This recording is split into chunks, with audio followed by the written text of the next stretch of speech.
Webster Tarpley's coming up at 20 after. I said I'd go through the global warming propaganda and just show you what's in the magazines and newspapers, the level of brainwashing. That's coming up. But right now in this segment, the next, let's take your phone calls for Bob Chapman. Let's go ahead and talk to Dan in Texas. You're on the air, Dan. Thanks for holding. Hello. Yes, sir. I wanted to ask him about hyperinflation, if he really thinks it's going to hit in the fall. Yes, I do. And I think one of the keys here, and that's going to make it hit, is that the banks that have been given money by the Federal Reserve, and it's called loans, have been holding holding that money on the balance sheet. And what they've been doing with it is either depositing at the Fed, or they've been buying Treasury paper with it.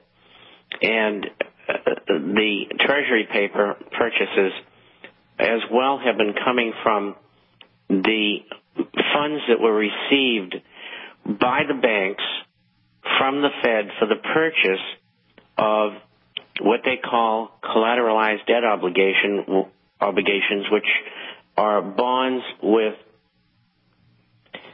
mortgages inside of them. Now, the Fed has created money out of thin air to do this, and that money becomes monetized once the banks use it, not the money from the CDOs, being paid for them, but the money that was lent to them. And I think the economy is not going to be recovering adequately by the end of the year, and I think that during the fall, that the banks are going to start using some of that money that's on the balance sheets, and they'll be lending more liberally. Well, how does the second bailout, Bob, to interrupt, how does the second bailout? I was just going to say, that leads to my prediction in January that there would be a second bailout. And I said they would start talking about it probably in September. Well, they started a couple of months before. And the next deal I want to get passed is $2 trillion. Not 786. Which under billion. fractional reserve, that'll be $20 trillion. If they want, yes. And that money will be okayed. When? I don't know. It's in the formative stages. If I had to guess, I'd say September, October, November. And so that money plus the money the banks already have that's been lent to them will be probably starting to go into the economy during the following year.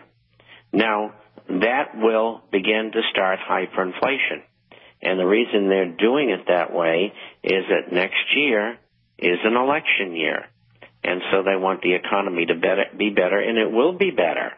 But also, won't all these trillions floating around go into commodities because the currencies aren't safe? That'll further drive up inflation? Yes. And that's one of the reasons why commodities have been doing what they've been doing. Have you watched oil as an example? In 8 out of 10 days it went down from $70 to $60 a barrel. That's not normal. That's your government at work. Yeah, that's why we're seeing all this. The program they gave to Goldman Sachs. That's your government at work, rigging everything. So you disagree with George Humphrey? Anymore. You disagree with George Humphrey? I mean, he says that there may be inflation, hyperinflation, but he thinks it's like a long stagnation like Japan, with certain things going up, but overall not. Either way, it's horrible. All right, Bob, stay there. Let's take a few more phone calls. Hope that answered your question, caller. Work.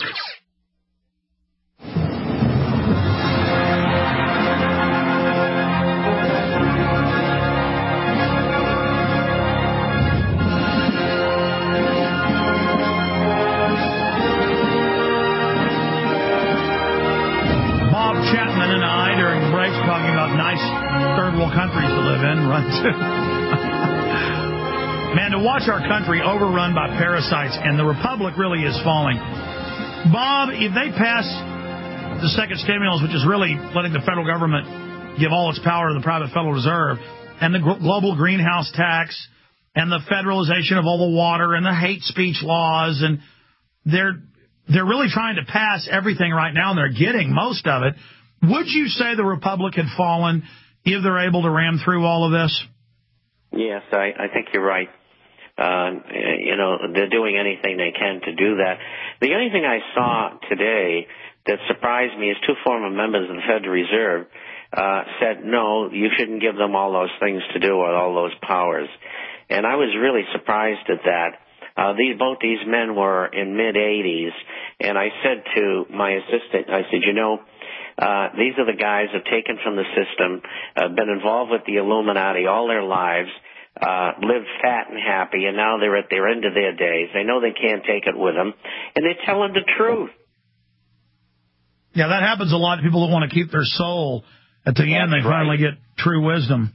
Well, I just saw two of them this morning. Are you saying that's in the news or that's an inside piece? No, it's in the news. It's in the news.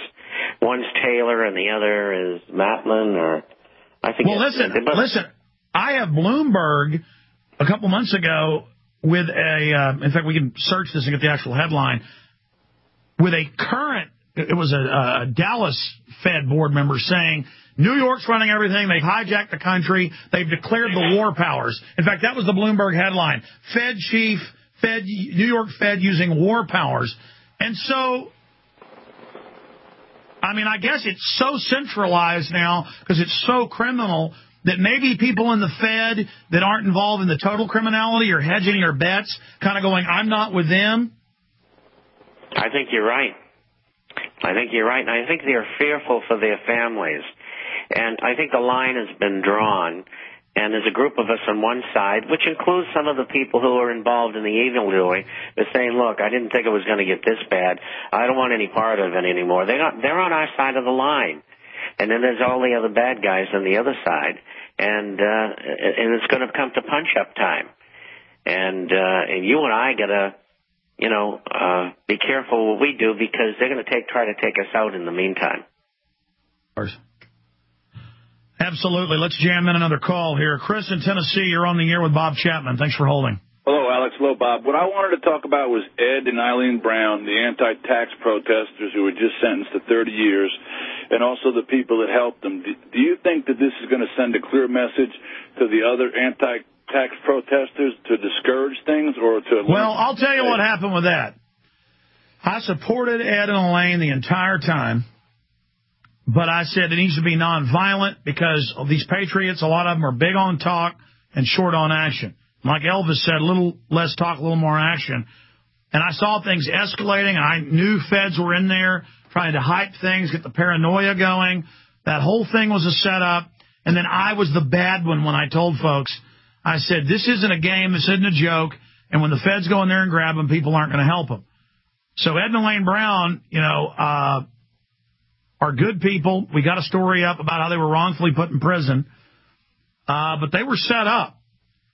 And now they're going to spend the rest of their lives in prison, and it's a horrible shame. But, I know how these things work. And I heard the people on air. I saw the operations going on. And the feds just love this. Bob Chapman. I think that they shouldn't worry too much because sometime over the next 5 years, this thing's going to blow up, and we're going to take them out of prison, and we're going to put Mr. Bernanke and Mr. Geithner in their places in their cells. Well, I say that's certainly a great idea, Bob Chapman. These are criminals. Mainstream news admits Geithner works for Goldman Sachs as he steals all the money and gives it to them. They're openly bank robbing everything, but SWAT teams are grabbing elderly couples and throwing them in the hoosegow.